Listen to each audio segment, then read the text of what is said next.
you know, how things changed after I left in such a short period of time, even though things were already pretty bad in a lot of spaces. And you're going to keep voting Democrat, Scott? Please. And, doing parties in downtown LA. I'm very familiar with Skid Row and all the different places and just sort of what goes on down there. And, today he admitted he's not an actual doctor and that he doesn't even have his degree yet to be a psychologist. A trend that continues. Why do you admit that? Okay, so that was good news. People were asking him about his career, and he's like pre-licensed, and he can't find a job. Any student who is repaying their loans and moved over to Biden's SAVE plan, which basically he says he has terrible anxiety, capped our payment, and this app has been great for him. We're not paying towards our principal, and our interest rate was snowballing our debt, which that's happening. It is lunatic. It's a bunch of couch warriors. Give so that our loans would not snowball, and then we could actually pay them off. Oh, he's got huge educational loans. On August 1st, and so right now we're all in this weird administrative forbearance, which says 0% interest, but you're not making any credit towards your forgiveness right now in terms of the time spent. This is a man who has a huge amount of student loans, you can tell. Everything is projection, Scott. You just have to listen to what people are saying, and they're literally telling you about themselves every single time. But we can't go back into repayment.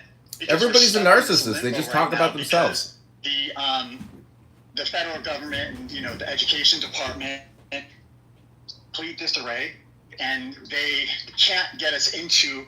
Even though they say there's plans for us, we can't get into them. And so what's happening is we are going to be accruing interest without a means to do anything about it, to earn credit towards forgiveness. And this is a really precarious situation, especially because I just read that, this week or last week, judges decided he took out student loans and he can't pay it back. Are now going to be laid off at the Department of Education, and they are basically trying to return all of that sort of administrative duty back to the states. And so go in that room and pick a fight. Pick a fight with Ben and say, "Hey, this room's beat." There are a huge number of us. This is the deep state clowns. That went to bed to become public servants, to be your doctors and clinicians and lawyers and whatever the fuck else we go into debt for, expecting that we had a means to get our loans paid back. And some of us are looking at dying in student loan debt. Yeah, I know. I saw that. They killed the room. They killed the room while Dr. James was still talking. And I just don't think.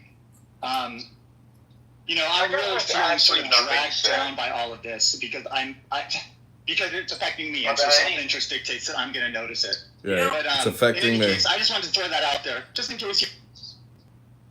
First of all, I think it's a good point, and we do want to hear it. One of the things that I love about this on Clubhouse is you get to hear everybody's personal story.